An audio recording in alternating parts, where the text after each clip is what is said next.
Very good morning. Welcome to BRK the first edition. నేను పద్మ. ఈ రోజు ఏ పేపర్లో ఎలాంటి వార్తలు ఉందో చూసే ముందు మన అనలిస్ట్ కూడా పరిచయం చేసుకుందాం. మనతో పాటు యాడ్ అవుతున్నారు senior political analyst Bandaru Rammohan Rao garu. Good morning అండి రామ్మోహన్ రావు గారు. గుడ్ మార్నింగ్ పద్మ గారు. Good morning.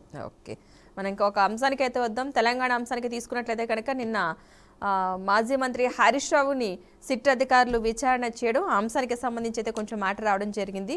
నీపైన నిఘా ఉంచారు తెలుసా, రఘునందన్ రావు కదలికలు ఎలా కట్టడి చేశారు, ఫోన్ ట్యాపింగ్ కేసులో హరీష్ రావును ప్రశ్నించిన సిట్ అధికారులు పలు ప్రశ్నలకు తెలియదని నమ్మనని సమాధానాలు ఇచ్చిన మాజీ మంత్రి. దాదాపు 7.5 గంటల పాటు కొనసాగిన విచారణ, ఆయనను మరోసారి విచారణకు పిలవాలని నిర్ణయం. అంటే ఈ ఫోన్ ట్యాపింగ్ అంశానికి సంబంధించి ఆల్రెడీ బీఆర్ఎస్లో ఒక కీలక నేతగా ఉన్న వ్యక్తిని తీసుకెళ్లి విచారణ చేయడం అనేది ఒక అంశం. ఇక్కడ మనం చూసుకున్నట్లయితే కనుక విచారణ చేయడం, మరలా విచారణకు పిలుస్తామని చెప్పడం, అంటే సో ఈ ఫోన్ ట్యాపింగ్ అంశం ఇలా కదలికల్ని ఏ విధంగా చూడాలంటారు? అంటే దానికి ఏమైనా క్లారిటీ వచ్చే అంశం కింద చూడొచ్చు అంటారు ఇప్పటికైనా? పద్మ గారు, మీకు అట్లాగే బీఆర్కే న్యూస్ ప్రేక్షకులకు నమస్కారం, శుభోదయం. అంటే ఇప్పుడు పొలిటికల్ పంచ్ మొదలైంది. అంటే మొన్నటిదాకానేమో అంత అధికారులతోనే విచారణలు అవన్నీ జరిగినాయి. ఒక రకంగా చెప్పాలంటే కొందరు ప్రతిపక్ష నాయకులు కూడా మనకు ఏదైతే ఈటల గారు, ఇతరత్ర రఘునందన్ గారు వాళ్ళు కూడా పిలిచారు. వాళ్ళ డిమాండ్ మేరకు పిలిచారు. అయ్యా మా ఫోన్లు కూడా ట్యాప్ అయినాయి, మమ్మల్ని ఎందుకు పిలవడం లేదని వాళ్ళు అడిగితే తప్ప పిలవలేదు.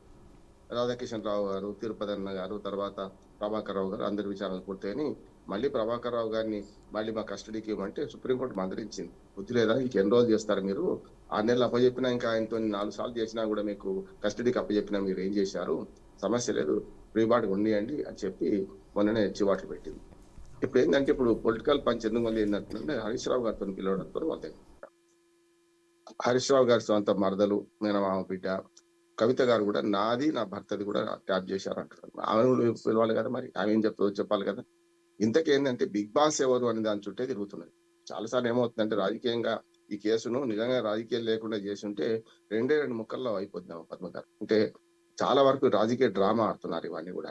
ఇప్పటికి 2 ఏళ్ళు అయిపోయింది విచారణ సంస్థ వేసి. ఒకసారి ప్రభాకర్ రావు గారు రాకపోవడం వల్ల ఒక 6 నెలలు, సంవత్సరం లేట్ అయింది అనుకోండి. మిగతా కాలం అంతా ఏం చేసినట్లు లెక్క. ఇప్పుడు ఏమైందంటే కొండందేవి కనబడతారా, అసలు చేస్తారా అంటే చూడాలి. హరీష్ రావు గారు బయటకు వచ్చినాక ఏమన్నారు? అయ్యా వాళ్ళ ప్రశ్నలు అడగడం కాదు, నేనే వాళ్ళని ప్రశ్నలు అడిగాను, మీ సంగతి ఏదైనా అడిగారని చెప్తున్నారు. వాళ్ళేమో కొన్ని ప్రశ్నలు అడిగారని చెప్తున్నారు. మన రఘునందన్ రావు గారి ఆరోపణల మీద విచారించారని కూడా చెప్తున్నారు. కనుక ముఖాముఖి కూర్చొని పెడితే తప్ప సాధ్యం కాదు. ఒక్కోసారి సిట్ విచారణలో అటు పక్క ఆరోపణ చేసిన వాళ్ళు, ఇటు పక్క ఆరోపణ ఎదుర్కొంటున్న వాళ్ళు చేస్తే తప్ప ఇంకో సాధ్యం కాదు. రెండోది ఏంటంటే ఇందులో ఒక రకమైన ఏంటంటే వడ్ల గింజలో బియ్యం గింజ అన్నట్టు అసలు ఏ ప్రభుత్వమైనా గూఢచర్య లేకుండా ఉండదు. ఏ ప్రభుత్వం అని కాదు, రామరాజ్యం నుంచి ఇప్పటిదాకా. రామరాజ్యంలో చాకలి ఆయన కనుక ఏమన్నాడు అని తెలుసుకునే కదా రామచంద్రుడు. అది కరెక్టా కదా తర్వాత సంగతి. శ్రీరామచంద్రుడు అదే పని చేసిండు కదా. అట్లా ఇవాళ phone tapping, legal phone tapping ఉంటుంది, ఇల్లీగల్ ఫోన్ ట్యాపింగ్ ఉంటుంది. ఇల్లీగల్ ఫోన్ ట్యాపింగ్ జరిగింది అంటున్నారు కదా, సెలబ్రిటీస్ కానీ, రియల్ ఎస్టేట్ బ్రోకర్స్ మీద కానీ, రాజకీయ నాయకుల మీద కానీ. అదే చెప్పారు కదా చాలా సార్లు, మా డబ్బులు పట్టుకున్నారు మునుగోడు ఎన్నికల్లో, వాళ్ళ ఎదురు వాళ్ళ ప్రభుత్వం డబ్బులు పట్టుకోలేదని. ఇప్పుడు కూడా జరుగుతుంది అదే కదా అంటున్నా. ఏం తేడా లేదు, అప్పటికిప్పటికి ఏం తేడా లేదు. కాకపోతే కేంద్ర ప్రభుత్వం దగ్గర పదం గారు లిస్ట్ ఒకటి ఉంటది. ఏది లీగల్ గా ఏ ఫోన్లు ట్యాప్ చేయాలి అనే దాని మీద. అంటే సంఘ విద్రోహ శక్తులు, లేకపోతే తీవ్రవాదులు అట్లాంటి వాళ్ళ ఫోన్లు నెంబర్లు ఇస్తారు, వాళ్ళ ఫోన్ ట్యాప్ చేయమంటారు. దాన్ని రాజకీయం కూడా వాడుకుంటాయి ఎన్ని పార్టీలు. వాళ్ళ కేంద్రం నుంచి, రాష్ట్రం నుంచి కేంద్రాల దాకా అన్ని రాష్ట్రాల్లో తమ తమ ప్రభుత్వాలు ఉన్న దగ్గర ఫోన్ ట్యాపింగ్ లో ఇల్లీగల్ గా చాలా పనులు చేస్తూనే ఉన్నారు. అది కూడా అందులో భాగమే అంటున్నారు. ఇప్పుడు ఒకసారి కేంద్ర ప్రభుత్వం దగ్గర హోమ్ సెక్రటరీ పర్మిషన్ ఏ నెంబర్లకు ఇచ్చారు, ఆ నెంబర్లలో వీళ్ళు చేసిన ఫోన్ ట్యాపింగ్ చేసిన నెంబర్లు ఉన్నాయా లేవా తెలుసుకుంటే అయిపోద్ది కదా. తర్వాత ఎక్స్ట్రాగా చేసింది ఏమిటి అనే దానికి హార్డ్ డిస్క్ స్వాధీనం చేసుకున్నారు. దాని నుంచి మళ్ళీ మన డేటా రీకలెక్ట్ చేసుకున్నారు. పాడు చేసిన వాటిని కూడా, ధ్వంసం చేసిన వాటిని కూడా ప్రభాకర్ రావు గారి ఫోన్ నెంబర్ లో డిలీట్ చేసిన అంశాన్ని కూడా మళ్ళీ తీసుకున్నారు. దీన్ని బట్టి అడగాలి కదా అంటున్నాను నేను. అంటే ఇప్పుడు మళ్ళీ ఏం లేదు, ఎన్నికలు వచ్చినాయి కనుక మళ్ళీ రాజకీయ వేడి చేయాలి. గొర్రెల కుంభకోణం కానీ, టెలిఫోన్ కుంభకోణం కానీ, యాదాద్రి భద్రాద్రి మన అవినీతి కుంభకోణం కానీ ఆల్రెడీ రిపోర్టులు వచ్చిందని ఇది ఏమి చర్య తీసుకోవట్లేదు. కాళేశ్వరంలో కూడా పిసి ఘోష్ గారు ఇచ్చారు రిపోర్టు, ఆ తర్వాత విజిలెన్స్ కమిషన్ ఇచ్చిన రిపోర్టు. ఇవన్నీ పక్కన పెట్టి కేవలం ఇంకా ఈ రావణ కష్టంలాగా ఇది కొనసాగించే ప్రయత్నం ఏంటంటే రాజకీయంగా దీన్ని వాడుకుందామని ప్రభుత్వం భావిస్తున్నట్టు లెక్క కదా. అందుకని ఇప్పుడు ఎవరు అనేది అని ఎవరు ఆదేశించారు, ఎవరు ఆదేశాల మీద చేశారు అంటే ఆదేశాల మీద ఉండదు. ఆ ఫోన్ నెంబర్ ఇంక్లూడ్ కావాలి ఆ లిస్ట్ లో. కేంద్ర హోంమంత్రి శాఖ ఏం చేయాలంటే, ఇగో మా దగ్గర లీగల్ గా తెలంగాణ ప్రభుత్వం ఆవిడిచ్చిన ఈ లిస్ట్ ఇది. ఈ లిస్ట్ లో ఉన్న వాళ్ళని ట్యాప్ చేయమని మేము అనుమతి ఇచ్చామని చెప్పానండి.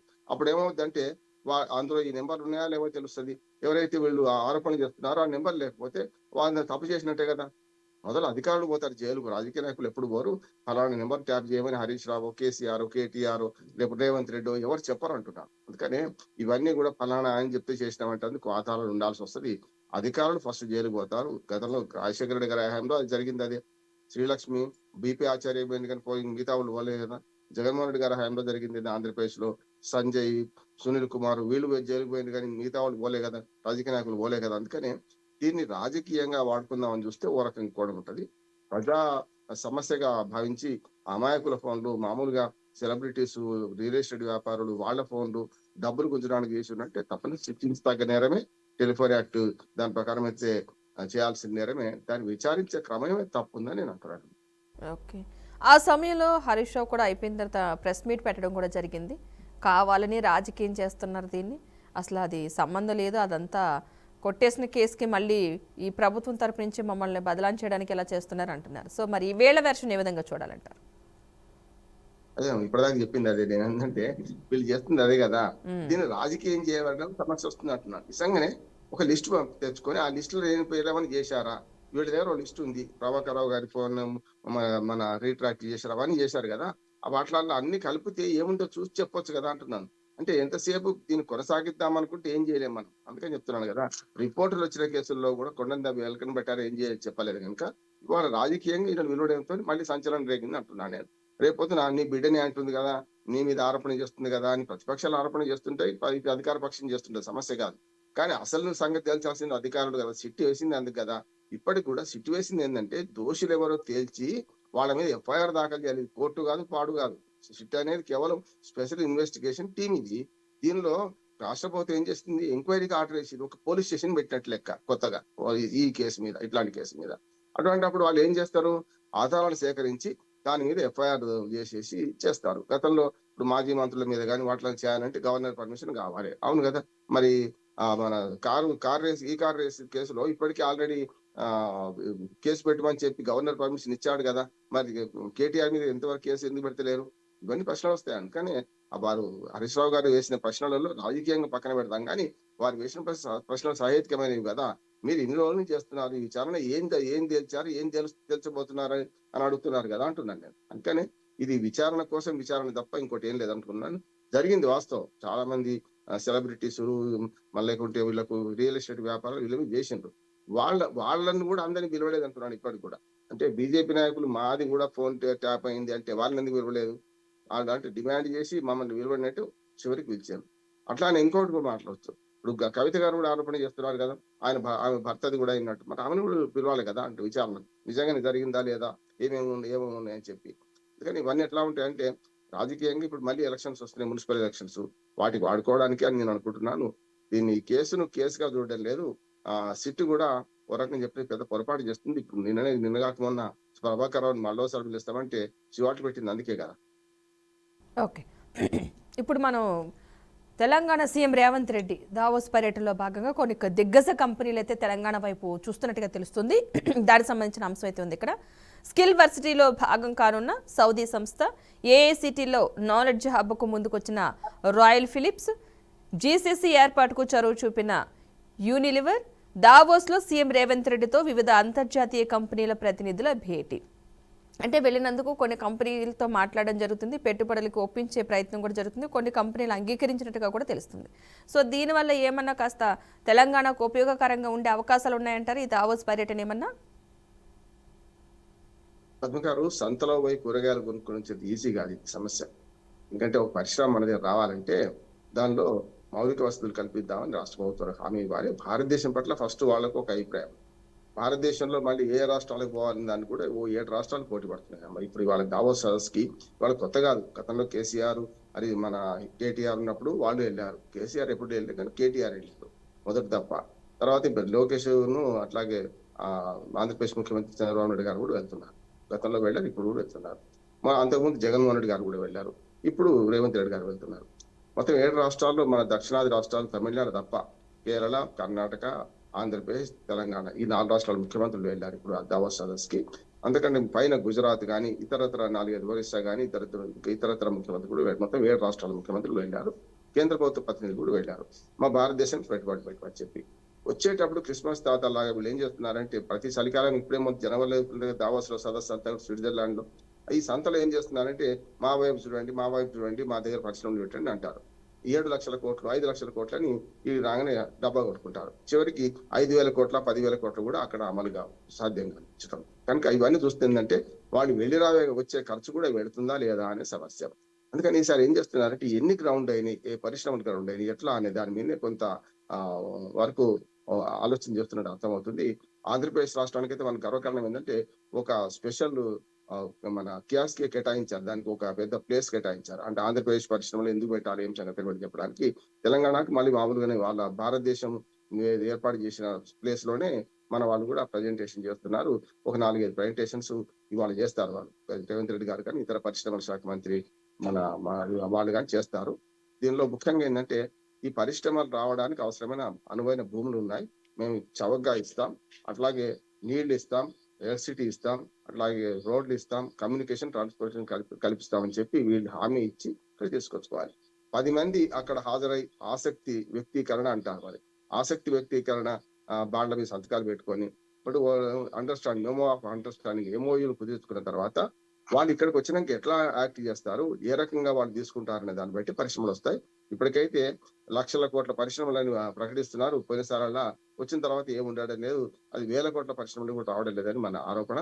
ఇంకా చూద్దాం ఏం జరుగుతుందో. దావోస్ సదస్సుగా ఈ ప్రభుత్వం ప్రజల డబ్బు ఖర్చు పెట్టి మరి వాళ్ళు ఏం చేస్తారు, వచ్చిన తర్వాత ఏం తీసుకొస్తారో చూద్దాం. ఓకే, మరొక అంశం అయితే చూద్దాం. చలానాలు చెల్లించకపోతే ప్రాసిక్యూట్ చేయండి, వాటి వసూళ్లకు వాహనదారులను బెదిరించొద్దు, ట్రాఫిక్ పోలీసులకు హైకోర్టు ఆదేశాలు. జీవో 108 అమలుపై స్టేకు నిరాకరణ. ట్రాఫిక్ నిబంధనలు ఉల్లంఘించినందుకు విధించిన చలానాల మొత్తాన్ని చెల్లించని వారిని ప్రాసిక్యూట్ చేయాలని పోలీసులకు హైకోర్టు మంగళవారం ఆదేశాలు అయితే జారీ చేసింది. చలానాల మొత్తం కూడా వసూలు కోసం వాహనదారులను బెదిరించొద్దని చట్ట ప్రకారం కోర్టు ద్వారా సమన్లు జారీ చేసి వసూలు చేయాలని స్పష్టం చేసింది.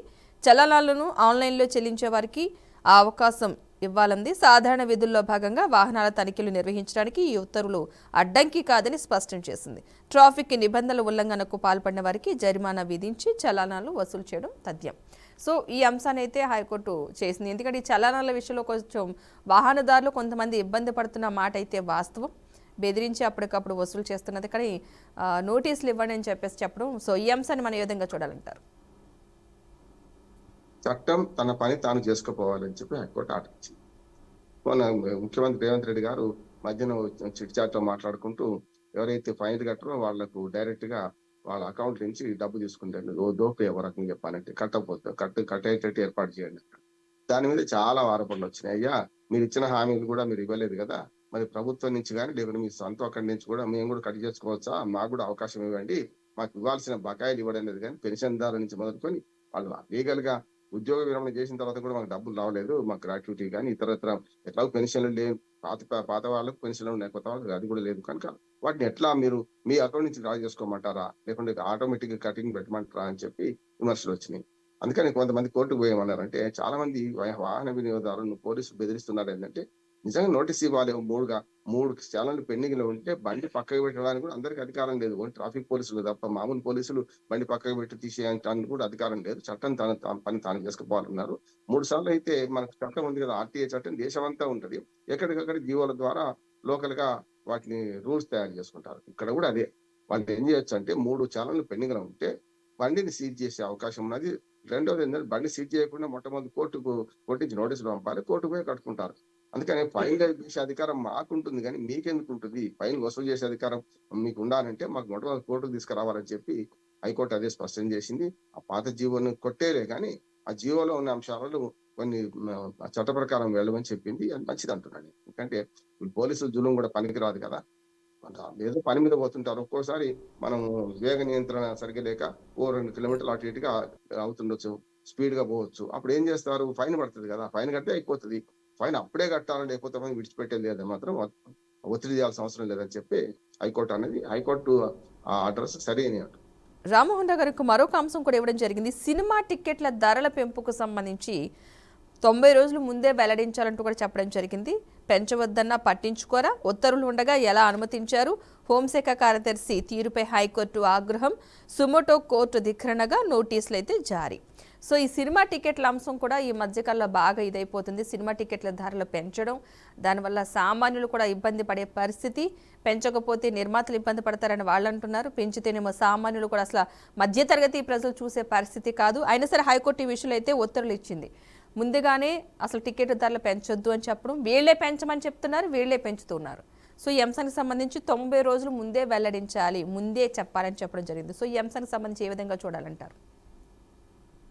ప్రభుత్వాలు ఎట్లా ద్వంద్వ ప్రమాణాలు పాటిస్తున్నాయో హైకోర్టులు కూడా అట్లాగే ఉన్నాయి.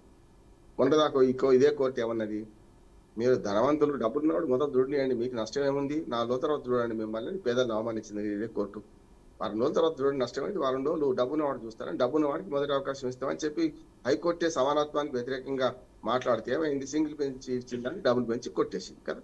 అందుకని ఇక్కడ ఏమవుతుందమ్మా, కోర్టులు కూడా వ్యవహరించేటప్పుడు ఒక ఆర్డర్ ఇచ్చేటప్పుడు చాలా దూరం ఆలోచించాలి. అంతేందుకు మన సంధ్యా థియేటర్ గొడవ అయిన తర్వాత రేవంత్ రెడ్డి గారు ప్రభుత్వం స్వయంగా ప్రకటించింది, ఇక ముందు మేము ఈ డబ్బులు పెంచము సినిమా టికెట్ల ధరలని చెప్పారు. ఈ వారం వరకు మన బెనిఫిట్స్ కానీ అటువంటి అనుమతించమన్నారు.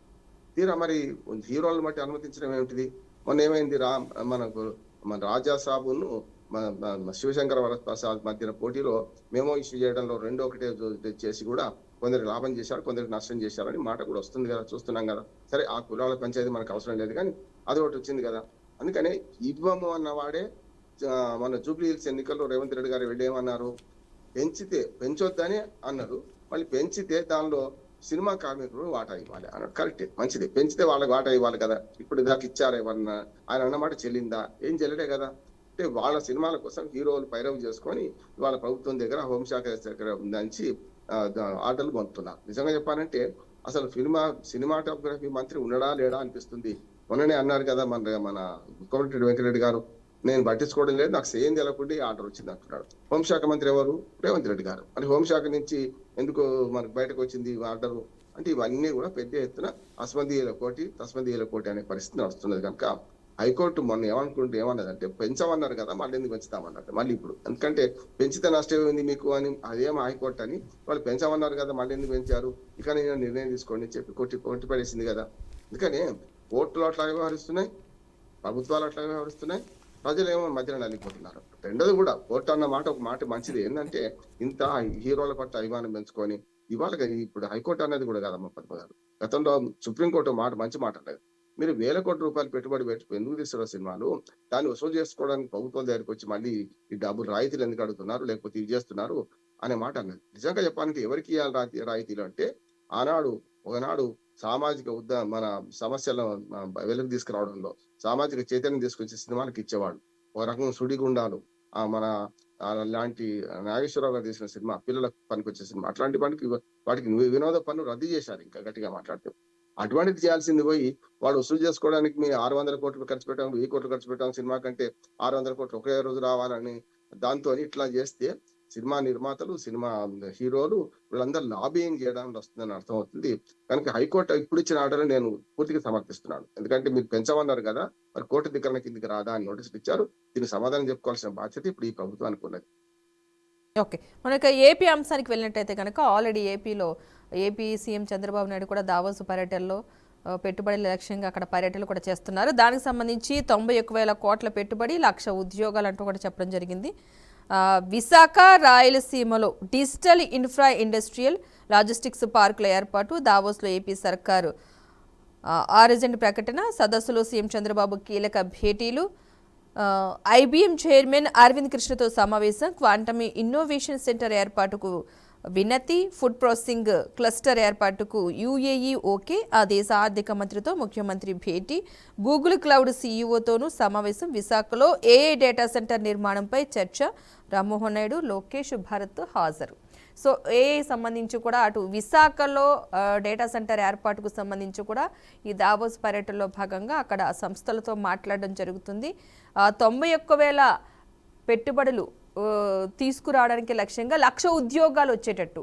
సో మరి ఈ అంశాన్ని మనం ఏ విధంగా చూడాలి? ఏపీకి ఇదేమైనా ప్లస్ పాయింట్ అయ్యే అవకాశం ఉందా, లేదంటే ఎప్పటిలాగే పర్యటనలు అవుతాయంటారా? పద్మ గారు గతంలో చూసాం మనం. అంటే చంద్రబాబు నాయుడు గారు మొదటి 5 ఏళ్ల అధికారం ఉన్నప్పుడు 16,81,000 కోట్ల రూపాయలు పెట్టుబడులు తీసుకొచ్చామని పెద్ద ఎత్తున ప్రచారం చేసుకున్నారు. ఏమైంది? 1,32,000 కోట్లు, 1,35,000 కోట్ల రూపాయలు వచ్చినాయి. ఆ పెట్టుబడులు అది సహకారమని అన్నారు. అంటే మిగతా 16 లక్షలు 15 లక్షల సంగతి ఏంటి? ఇది అంతే. తర్వాత జగన్మోహన్ రెడ్డి గారు ఉన్నప్పుడు కూడా ఇట్లాగే, అంటే వాళ్ళ దావోస్ పెట్టినప్పుడల్లా అక్కడి నుంచి ప్రెస్ మన మీడియా కవర్ చేస్తాం, ఇన్ని వేల కోట్ల పెట్టుబడులు వస్తున్నాయి అంటాం. 91,000 కోట్ల పెట్టుబడి వచ్చి 1,00,000 ఉద్యోగాలు ఇస్తే అంతకంటే అదృష్టం కొట్టేం లేదు. ఎప్పుడు కూడా ఉద్యోగాలకు పెట్టుబడులకు సంబంధం గురించి ప్రపంచవ్యాప్తంగా ఒక నానుడు ఒకటి ఉన్నది. ఏమనంటే పెట్టుబడులు ఎంత అనేది ఎంతమందికి ఉద్యోగాలు ఇస్తున్నారు అనే దాని మీద. కానీ వాళ్ళు ఆర్టిఫిషియల్ ఇంటెలిజెన్స్ వచ్చిన తర్వాత మానవ శ్రమ తక్కువైంది, ప్రతి దానిలో కూడా చాలా తక్కువైంది. కాబట్టి సర్వీస్ రంగంలో పెరిగింది. గిగ్ వర్కర్స్ కానీ ఇట్లాంటి పెరగడం వల్ల ఏమైందంటే సర్వీస్ రంగంలో ఉద్యోగాలు పెరుగుతున్నాయి వద్దన్న వాటిల్లో. కానీ వాళ్ళు అంటున్నది ఏంటి? పర్మనెంట్ ఉద్యోగాలు ఇస్తామని ఇచ్చే ప్రయత్నం చేపిస్తా ఉంటారు. ఎక్కడి నుంచి వస్తాయి? ప్రభుత్వ ఉద్యోగాలు రావు, అవసరం లేదు, అయిపోయినాయి.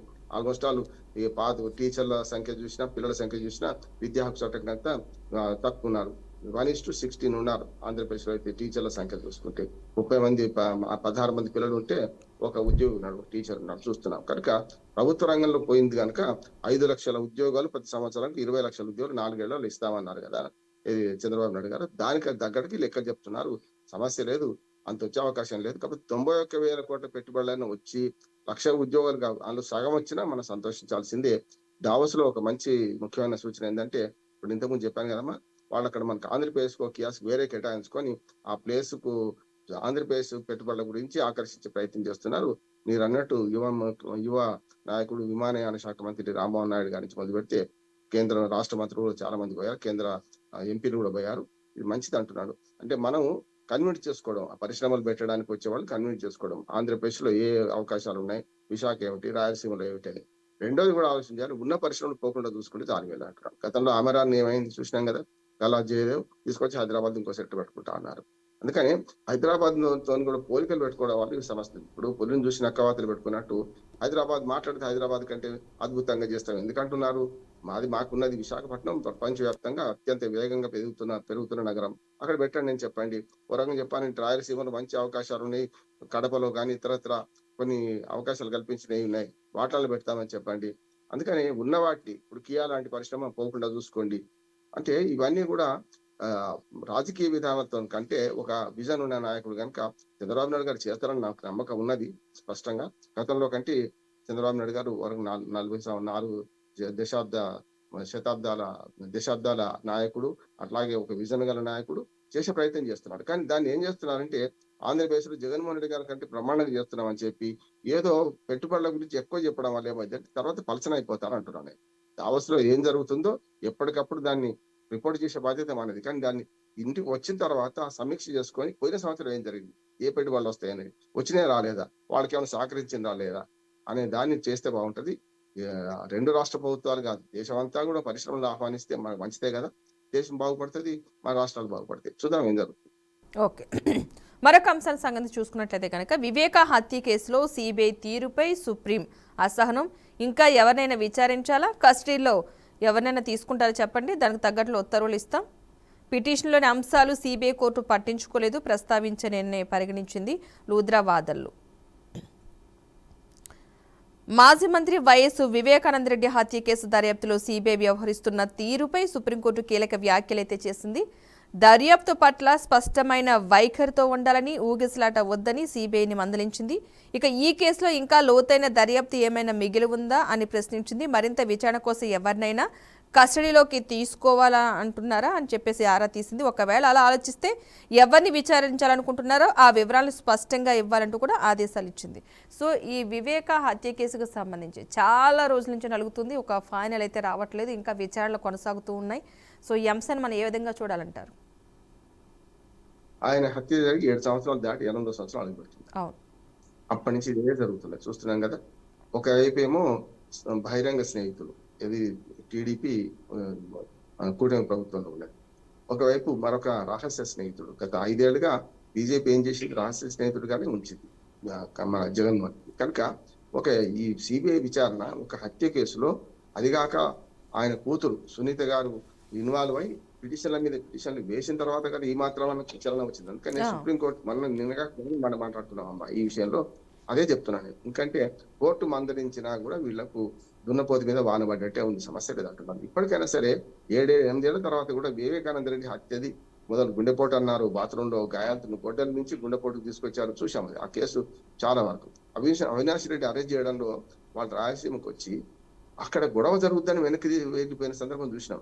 శాంతి భద్రతలు ఏమైనట్టు జగన్మోహన్ రెడ్డి గారి హయాంలో అవినాష్ రెడ్డిని అరెస్ట్ చేయడానికి సిబిఐ వాళ్ళు అక్కడ దాకా వెళ్ళి అదొక పెద్ద హై డ్రామా క్రియేట్ చేశారు, చూసాం మనం. అంటే ఒక మనిషిని విచారించడానికి కూడా ఇంత టైం తీసుకున్నారు కదా. కానీ వివేకానంద రెడ్డి హత్య కేసులో కేంద్ర ప్రభుత్వం, ముఖ్యంగా విచారణ దర్యాప్తు సంస్థల మీద చాలా అనుమానాలు వస్తున్నాయి. దర్యాప్తు సంస్థలు ఒక రకంగా చెప్పాలంటే కేంద్ర ప్రభుత్వ కనసలను నడుస్తుంది కనుక హైకోర్టు మందలించింది. ఇప్పటికైనా కదిలితే బాగుంటది. నిజంగా చెప్పాలంటే ఒక అంత ప్రముఖుడికే 2 సార్లు ఎంపీగా ఉన్న అప్పటి ముఖ్యమంత్రి తమ్ముడు ఆయన గురించి వాడు ఇప్పటి మొన్నటిదాకా ఉన్న ముఖ్యమంత్రి బాబాయ్ ఇట్లా చూసినా కూడా సామాన్యుడికి న్యాయం ఎట్లా జరుగుతుందని అర్థమవుతుంది మనకు. ఇట్లాంటిదే కోర్టులు మందలించినా కూడా వీళ్ళకు మరి ఎందుకు ఇంకా వస్తలేదు చూద్దాం. మొత్తం మీద ఇది కోర్టు మందలించిన తర్వాత వేగవంతం అవుతుందా లేకపోతే ఇంకా అట్లాగే పోతారో చూద్దాం. ఓకే, మరొక అంశాన్ని అయితే చూద్దాం. నితిన్ నబీన్ నాకు బాసు పార్టీలో నేను ఒక కార్యకర్తను, నూతన కమల దళపతి బాధ్యతల స్వీకరణ కార్యక్రమంలో మోదీ ఓటమిని సమీక్షించుకునే ధైర్యం కాంగ్రెస్కి లేదని వ్యాఖ్య. తెలంగాణ బెంగాల్లోనూ బలపడుతున్నామని వెల్లడి.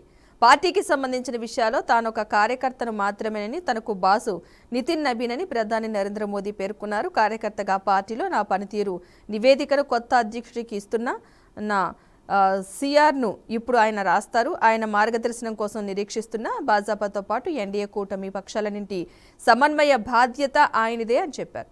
సో మనం చూసుకున్నట్లయితే కనుక కొత్త అధ్యక్షుడు దళపతి, నూతన కమల దళపతి బాధ్యతలు తీసుకున్నారు ఆల్రెడీ నితిన్ నబీన్. దీనికి సంబంధించి మోదీ కూడా నేను కూడా ఒక కార్యకర్తలా మాత్రమే పనిచేస్తాను అని చెప్పడం జరిగింది. సో ఈ అంశానికి సంబంధించి చాలా ఆహ్వానించదగ్గది. ఎందుకంటే ఇవాళ జంజీ వర్గం, జంజీ మొత్తం అంతా కూడా ఇవాళ మన పశ్చిమ బెంగాల్కి వెళ్ళినప్పుడు కూడా మోడీ గారు అది చెప్పారు, మమ్మల్ని ఆదరిస్తున్నారు. కాలం మారుతుంది, తరం మారుతుంది, స్వరం మారుతుంది కూడా. కనుక మొట్టమొదటిసారి ఒక జాతీయ పార్టీకి 46 ఏళ్ల యువకుడు మన ప్రాతినిధ్యం, మన బాధ్యత వహించడం అనేది చాలా పెద్ద గొప్పది అంటారు. సమస్య లేదు. రాజకీయాల్లో ఎప్పుడు కూడా 50 సంవత్సరాలు ప్రారంభ వయసు అంటారు. ప్రారంభ వయసు కంటే ముందే 4 ఏళ్ల ముందే ఇవాళ యువతరం నాయకుడిని ఆ పీఠం మీద కూర్చోబెట్టడం. అట్లాగే మోడీ గారు మాట్లాడిన విషయాల్లో కూడా చాలా అద్భుతంగా మాట్లాడారు. లైవ్ చూశాను నేను, చాలా అద్భుతంగా మాట్లాడారు. ఎందుకంటే నేను కూడా కార్యకర్తనే, ఆయనే మాకు అందరికి సుప్రీం అన్నారు. అదొకటి. రెండోది కాన్ఫరెన్స్, సిఆర్ అంటే కాన్ఫిడెన్షియల్ రిపోర్ట్. అంటే ఉద్యోగులకు కదా కాన్ఫిడెన్షియల్ రిపోర్ట్ ఉంటుంది, సిఆర్ ఉంటుంది. ఎప్పటికప్పుడు సర్వీస్ బుక్ లో రాస్తుంటారు ఏమి రాయాలి, మంచిగా చేస్తున్నారా ప్రభుత్వాన్ని, ఉద్యోగం సరిగ్గా చేస్తున్నారా. పార్టీలో కూడా మమ్మల్ని నియంత్రిస్తూ మా పనితీరును సమీక్షించే అధికారం, దాని మీద రిపోర్ట్ రాసే అధికారం ఆయనకు ఉన్నది అని చెప్పి మా బాస్, పార్టీ బాస్, ప్రభుత్వానికి బాస్ నేనైతే పార్టీ బాస్ తాను అని చెప్పి క్లియర్ గా చెప్పారు. అదే ఒక రకంగా చెప్పండి, ఎంత ఎదిగినా ఒదిగి ఉండే మనస్తత్వం. దాంతో పాటు ఒక యువకుడికి అవకాశం ఇచ్చారన్నది కూడా ఉన్నది. ఇప్పటికీ ఏ జాతీయ పార్టీ కూడా ఇంత చిన్న వయసులో జాతీయ పార్టీ అధ్యక్ష బాధ్యతలు అప్పచెప్పలేదు. ఇవాళ వృద్ధతరం అంతా ప్రపంచం అంతా వెళ్తున్న సందర్భంలో మరి ఒక పార్టీ, జాతీయ పార్టీ, ప్రపంచంలో అతిపెద్ద ఎక్కువ మంది సభ్యులున్న పార్టీ బీజేపీ. కనుక దానికి యువ నాయకుడు అధ్యక్షుడు కావడం, నితిన్ నబీన్ అధ్యక్షుడు కావడం మంచిది. అట్లాగే స్వాగతించాల్సిన విషయం. ఎందుకంటే యువతరం రాజకీయాల్లోకి ఒక జాతీయ పార్టీ, జాతీయ స్థాయి నాయకుడిగా ఎంపిక చేయడం బీజేపీ చాలా ఏదైనా వ్యూహాత్మకంగా పోతుంది. ఎప్పుడు కూడా గతంలో కాంగ్రెస్ చేసిన తప్పులు కొన్ని చేస్తున్నట్టు విమర్శిస్తున్నా కూడా నేను అది కొంతవరకు వ్యూహాత్మకంగా ఇవాళ ఓటు బ్యాంక్ రాజకీయాలను ఎట్లా చేపట్టాలి, ఎట్లా చేయాలి, ఒక హిందూ ఓట్లతోనే ఇంకా లాభం లేదు. ఇట్లాంటి విధానాల వల్ల కూడా యువకులు కావాలి, మహిళలు కావాలి. ఇట్లాంటి రేఖా గుప్తాను మహిళా ముఖ్యమంత్రిగా మన ఎంపిక చేయడం కానీ, మన ఢిల్లీలో ఎంపిక చేయడం కానీ, ఇవన్నీ చూస్తే ఒక స్ట్రాటజీ పరంగా పోతున్నారు బీజేపీ. ఇది మంచిదే అంటున్నాను. నా ఉద్దేశంలో ఒక పార్టీ పరంగా చూసినా, లేకుంటే మన సమాజ పరంగా చూసినా, భారతదేశానికి ఒక జాతీయ పార్టీ అత్యున్నత పెద్ద 12 ఏళ్ళుగా అధికారంలో జాతీయ పార్టీకి అధ్యక్షుడిగా యువకుడు రావడం సంతోషపడాల్సింది. ఓకే, మరొక అంశం చూద్దాం. ఇంకా ట్రంప్ కల్లోలం, ఐరోపాపై విరుచుకుపడిన అమెరికా అధ్యక్షుడు, నేతల ప్రైవేటు సందేశాలను బయటపెట్టిన డొనాల్డ్ మారిషన్కు చాగోస్ అప్పగింత తెలివి తక్కువతనమని వ్యాఖ్య. ఫ్రాన్స్పై 200% సుంకాల హెచ్చరిక. G7 భేటీకి మెక్రాన్ పిలుపు. ధీటుగా స్పందించిన బ్రిటన్, కుప్పకూలిన స్టాక్ మార్కెట్లు. ఈ ట్రంప్ విషయం మనం చూసుకున్నట్లయితే కనుక ఎప్పుడు అల్లకల్లోలం సృష్టించే వ్యక్తే మనకు తెలిసిందే. సో ఇప్పుడు వచ్చిన ట్రంప్ కల్లోలని మనం ఏ విధంగా చూడాలంటారు? ఇప్పుడు ఫ్రాన్స్ పై అటాక్ అనుకోవచ్చు అంటారా? ఖచ్చితంగా. ఇప్పుడు ఎప్పుడైతే గ్రీన్లాండ్ స్వాధీనం చేసుకోవడానికి వ్యతిరేకమని అది డెన్మార్కే మేము మద్దతు ఇస్తామని చెప్పి, నువ్వు పాము కదా తన గుళ్ళని తానే తిన్నట్టు మీరు మమ్మల్ని కూడా మా దాకా వస్తారని యూరోపియన్ దేశాలు మొత్తం తిరగబడ్డ సందర్భంలో మొన్నటిదాకా శత్రు దేశాల మీద లేకుంటే మనలాంటి శత్రువు గాని మిత్రువు గాని దేశం మీద ఉరుమురి మంగళ మీద పడ్డాడు, మన మీద పడ్డాడు. అది అయిపోయింది. ఈ సుంకాల యుద్ధంలో మనకు నష్టం ఏం కాలేదు. చూసినాం కదా మనం. ఇరాన్ నుంచి ఇరాన్ మీద దాడి చేయడం గాని ఇవన్నీ చూస్తున్నాం మనం. ఇవన్నిటి నేపథ్యంలో ఇవాళ తన వాళ్ళని చంపుకునే ప్రయత్నం తీసుకొచ్చుకుంటున్నాడు. ఎందుకంటే యూరోపియన్ యూనియన్ గాని G7 దేశాలు కానీ దానికి అనుకూలంగా ఉండే దేశాలు వాటిని కూడా వ్యతిరేకిస్తూ వాళ్ళు మీ మీద సుంకాలు వేస్తామని బెదిరిస్తుంటే అటు తోకజాడించిన మన బ్రిటన్ కానీ ఫ్రాన్స్ కానీ నలుగురు యూరోపియన్ దేశాల దేశాలు తిరగబడ్డారు కూడా. ఎందుకంటే వాళ్ళకి పాత కసి ఒకటి ఉన్నది. ఎందుకంటే యూరో ఏర్పాటు చేసుకొని చేస్తే డాలర్ ప్రత్యామ్నాయంగా అవుతుందని చెప్పి వాళ్ళ తంకులు పెట్టి యూరోపియన్ యూనియన్ విచ్ఛిన్నం చేసింది అమెరికానే కదా సార్. ట్రంప్ అప్పుడు 2016 నుంచి 2021 దాకా 17 నుంచి 21 దాకా ఆయన ఉన్నాడు కదా. అప్పుడు జరిగింది, మళ్ళీ ఇప్పుడు అదే చేస్తున్నారని చెప్పి వీళ్ళందరూ తిరగబడుతున్నారు. దానికి ప్రతిగా ఫ్రాన్స్ మీద 200% సుంకం విధిస్తున్నారు. వాళ్ళు నిజంగానే వాళ్ళ కష్టమే. నిజంగానే రంగం చెప్పారంటే ట్రంప్ ఎవడు చెప్పినా విన్నాడు సీతయ్య అంటేందుకు అట్లాగే తాను చెప్పి చేస్తున్నాడు, చెప్పక చేస్తున్నాడు. డైరెక్ట్ గా చెప్పి బెదిరిస్తున్నాడు, బ్లాక్ మెయిల్ చేస్తున్నాడు వీళ్ళందరినీ కూడా. ఆ బ్లాక్ మెయిల్ తట్టుకుంటారా లేకపోతే ధీటుగా మనలాగా నిలబడతారో చూద్దాం. ఏం జరిగినా మొత్తం మీద ప్రపంచంలో ఇప్పుడు తరతమ భేదం లేకుండా ఇటు పక్క అన్ని దేశాల మీద పడుతున్నాడు ఆయన. దానిలో భాగంగా దేశాల స్వాధీనానికి కూడా పూనుకుంటున్నారు. ఇది ఎంతవరకు పోతుందో తెలియదు కానీ తాను ఎక్కిన కొమ్మను అమెరికా తానే నడుపుకుంటుంది. తన ప్రజలను నష్టం చేస్తుంది. ప్రపంచ ప్రజలను కూడా మీరు అన్నట్టు స్టాక్ మార్కెట్ లో పడిపోవడం ఏమైనా చూస్తే ప్రపంచ ప్రజలను కూడా ఒక రకంగా నష్టం చేస్తుంది. ఒక మాట చెప్పి ముగిస్తారు, డాలర్ పెత్తనం పోవద్దని, చమురు దేశాలని తమ పక్షాన్ని ఉండాలని, అట్లానే యుద్ధాలు జరగాలని, భౌతిక యుద్ధాలు జరగాలి, ఆర్థిక యుద్ధాలు జరగాలని కోరుకుంటున్న అమెరికా అధ్యక్షుడి కళ ఎంతవరకు నెరవేరుతుంది? మిగతా ప్రపంచం అంతా ముక్త కంఠంతో ఏకీభవించినా కూడా ఏమంటారు దాన్ని సిగ్గు లేకుండా ఈ ప్రయత్నం చేస్తున్న ఆయన పట్ల ప్రపంచం అంతా నిరసన వ్యక్తం చేస్తుంది. మొత్తం మీద మాత్రం ప్రపంచ పోలీసుగా ప్రపంచ ఆధిపత్యాన్ని సాధించే క్రమంలో తప్పులు చేస్తున్న ట్రంప్ను ఇంకొక 3 ఏళ్ళు మనం భరించాల్సిందే. Okay, right. థ్యాంక్ యూ అండి రామ్మోహన్ రావు గారు. మంచి విశ్లేషణ వివరణ అందించినందుకు థ్యాంక్ యూ సో మచ్ అండి. రైట్, ఇక చూసారు కదండి, ఇది నాటి BRK the first edition. Keep watching BRK news Telugu సత్తా.